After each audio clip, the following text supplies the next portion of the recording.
दिल्ली एक किसी छोटे से क्षेत्र में एक अमन नाम का लड़का रहता था। वह लड़का अपने माँ से बहुत प्यार करता था।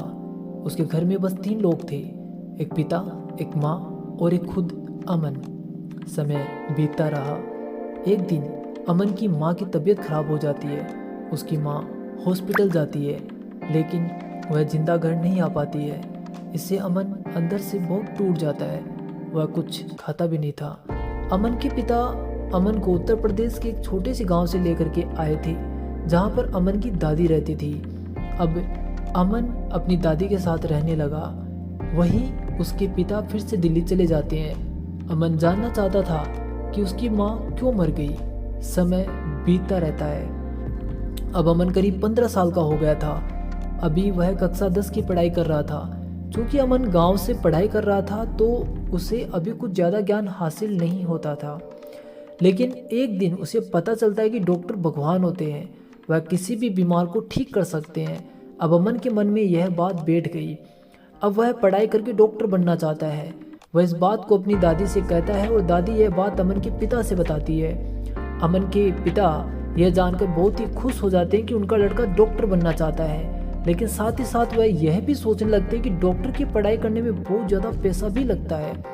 इतने सारे पैसे आएंगे कहाँ से?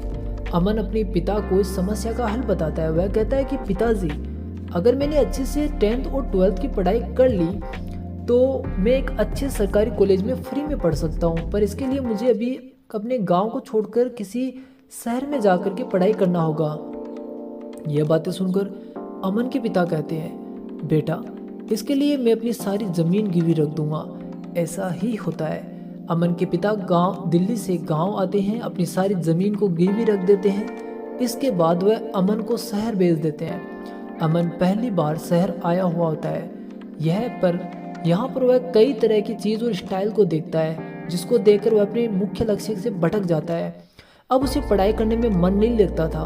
तभी उसकी दोस्ती एक लड़की से हो जाती है। वह उस लड़की को ही अपना जीवन मान लेता है। इस तरह से समय गुजरता जाता है। एक दिन अमन के पिता का फ़ोन आता है। अमन के पिता बोलते हैं, बेटा तुम कैसे हो? अमन कहता है कि मैं ठीक हूँ। इसके बाद अमन के पिता पूछते हैं, बेटा पढ़ाई कैसी चल रही है? इस पर वह झूठ बोलता है और कहता है कि बहुत अच्छी चल रही है पापा। उसकी कक्षा 10 का परिणाम आता है, जिसमें वह फेल हो गया था।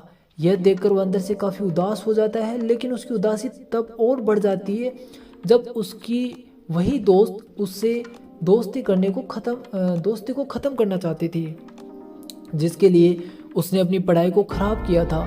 अब अमन को यह दुनिया समझ में आ रही थी। वह एक भी पल की देरी नहीं करता है। वह सभी से दोस्ती तोड़ देता है और अब मन लगा करके पढ़ाई करना शुरू कर देता है। वह अपने पिता को भी अपनी सारी गलती बता देता है। उसके पिता कहते हैं, कोई बात नहीं, पर फिर से तुम ऐसी गलती मत करना।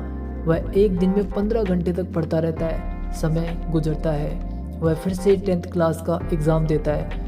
उसका परिणाम आता है, जिसमें वह अपने पूरे ज़िले में टॉप किया होता है। समय के साथ वह और ज़्यादा मेहनत करता है और पढ़ाई करता है। उसकी मेहनत रंग लाती है। उसका सिलेक्शन एक बड़े सरकारी कॉलेज में हो जाता है। इसको सुनकर उसके पिता इतने खुश हो जाते हैं जितना खुश वह कभी हुए ही नहीं थे। जी हाँ, यह कहानी यहीं ख़त्म होती है। इस कहानी से हम छात्र को समझ में आता है कि हम पढ़ाई के दौरान किसी भी तरह के डिस्ट्रैक्शंस में नहीं फंसना चाहिए। हमें पूरी मेहनत से अपनी पढ़ाई को अंजाम देना चाहिए। थैंक यू, धन्यवाद।